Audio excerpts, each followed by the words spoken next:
আসসালামু আলাইকুম ওয়া রাহমাতুল্লাহি ওয়া বারাকাতুহু। আশা করি সবাই ভালো আছেন। গত পর্বগুলোতে অন্যান্য ধর্মে আল্লাহ ও রাসূল সাল্লাল্লাহু আলাইহি ওয়াসাল্লামের বেশ কিছু তত্ত্ব উপস্থাপন করেছি। আজ আমরা বেদ ও পুরাণে আল্লাহ ও রাসূল সাল্লাল্লাহু আলাইহি ওয়াসাল্লামের কিছু তত্ত্ব উপস্থাপন করব। বেদ, পুরাণ এবং উপনিষদ হিন্দুদের বিশিষ্ট ধর্মগ্রন্থ। এসব প্রাচীন ধর্মশাস্ত্রে আল্লাহ, রাসূল, মুহাম্মদ ইত্যাদি শব্দগুলো কিভাবে উল্লেখ করা হয়েছে তা একটু লক্ষ্য করলেই অবাক হতে হয়। যেমন অথর্ববেদীয় উপনিষদে আছে অশ্ব ইল্ললে মিত্রা বরুণ রাজা তন্মাত্তানি দিব্যানি পুনস্তং দুধু হব আমি বৃলং কবর ইল্ললাং অল্লে রাসূল মুহাম্মদ কং বরস্য অল্লে অল্লাল অল্লাম ইল্লল্লেতি ইল্লালাল।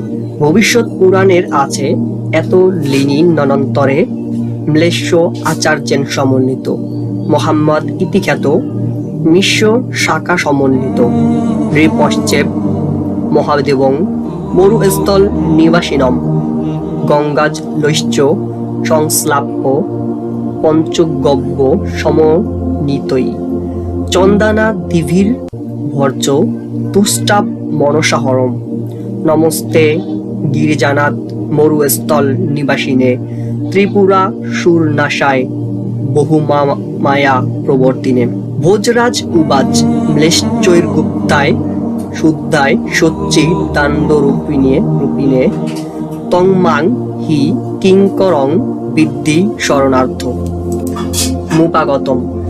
অর্থাৎ ঠিক সে সময়ে মুহাম্মদ নামে এক ব্যক্তি, যার বাস মরুস্থলে অর্থাৎ আরব দেশে, আপন দলবল সহ আবির্ভূত হবেন। হে আরবের প্রভু, হে জগৎ গুরু, তোমার প্রতি আমার স্তুতিবাদ। তুমি জগতের সমুদায় কলুষ দূর করার বহু উপায় জানো। তোমাকে নমস্কার। হে পবিত্র পুরুষ, আমি তোমার দাস, আমাকে তোমার চরণতলে স্থান দাও।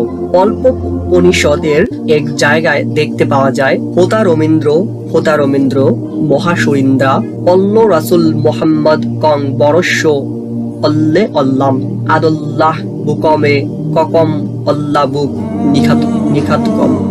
অর্থাৎ হে মানুষেরা, মনোযোগ দিয়ে শোনো, প্রশংসিত জন লোকদের মাঝ থেকেই আবির্ভূত হয়।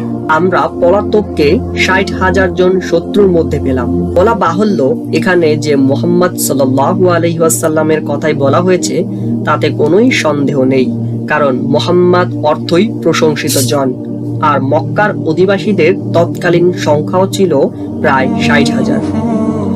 উপরোক্ত উদ্ধৃতি সমূহ থেকে পরিষ্কার বোঝা যায় আর্য ঋষিগণ ধ্যান বলে হাজার হাজার বছর আগেই মুহাম্মদ সাল্লাল্লাহু আলাইহি ওয়াসাল্লামের স্বরূপ ও আবির্ভাব সম্বন্ধে অনেক তথ্যই অবগত ছিল।